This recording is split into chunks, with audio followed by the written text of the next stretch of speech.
যুক্তরাজ্য থেকে ১৭ বছর পর আজ বৃহস্পতিবার দেশে ফিরেছেন বিএনপির ভারপ্রাপ্ত চেয়ারম্যান তারেক রহমান। বিষয়টি নিয়ে শুধু দেশেই নয়, আন্তর্জাতিক সংবাদ মাধ্যমগুলোও সরব। এ নিয়ে ভারতের সংবাদ মাধ্যম দ্য হিন্দুস্তান টাইমস শিরোনাম করেছে, কে এই তারেক রহমান? খালেদা জিয়ার নির্বাসিত পুত্র ফিরছেন বাংলাদেশের রাজনীতিতে।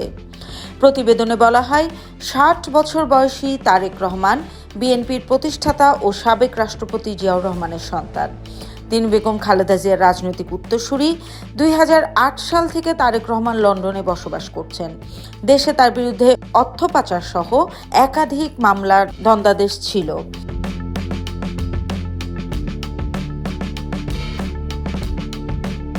তবে শেখ হাসিনার ক্ষমতাচ্যুতির পর তিনি সব অভিযোগ থেকে খালাস পান, ফলে তার দেশে ফেরার পথে আর কোনো আইনি বাধা ছিল না।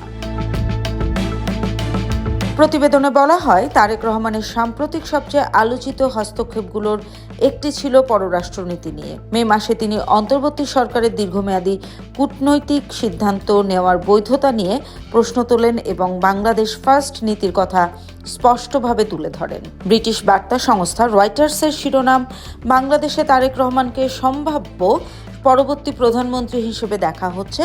নির্বাচনের আগে নির্বাসন শেষে দেশে ফিরেছেন তিনি। প্রতিবেদনে বলা হয়, বৃহস্পতিবার প্রায় ১৭ বছর নির্বাসন শেষে দলের নেতা তারেক রহমানকে দেশে স্বাগত জানাতে ৫০ লাখ সমর্থক জড়ো করার লক্ষ্য নিয়েছে বিএনপি। ফেব্রুয়ারিতে অনুষ্ঠিত হওয়া জাতীয় নির্বাচনের আগে একে শক্তি প্রদর্শনের অংশ এবং তারেক রহমানকে প্রধানমন্ত্রীর পদে শীর্ষ সম্ভাব্য প্রার্থী হিসেবে দেখা হচ্ছে। ভারতের সংবাদ মাধ্যম এনডিটিভি এক বিশেষ প্রতিবেদন লিখেছে। প্রতিবেদনের শিরোনাম, নির্বাসন থেকে ফিরছেন জিয়া পুত্র, বাংলাদেশের জন্য তারেক রহমানের গেম প্ল্যান কি?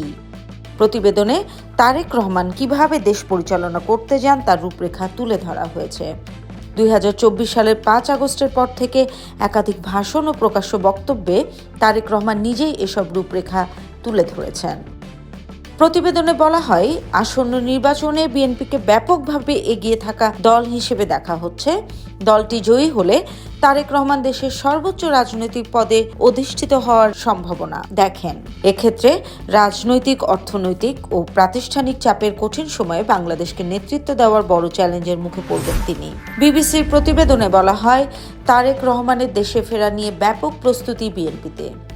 দেশে ফেরার পর শুক্রবার জুমার নামাজের পর তারেক রহমান প্রথমে রাজধানীর শেরে বাংলা নগরে জিয়াউর রহমানের কবর জিয়ারত করবেন। সেখান থেকে সাভারের জাতীয় স্মৃতিসৌধে গিয়ে মুক্তিযুদ্ধের শহীদদের প্রতি শ্রদ্ধা জানাবেন। ২৭ ডিসেম্বর তার ভোটার নিবন্ধন ও জাতীয় পরিচয়পত্র সংক্রান্ত আনুষ্ঠানিকতা সম্পন্ন করার কথা রয়েছে।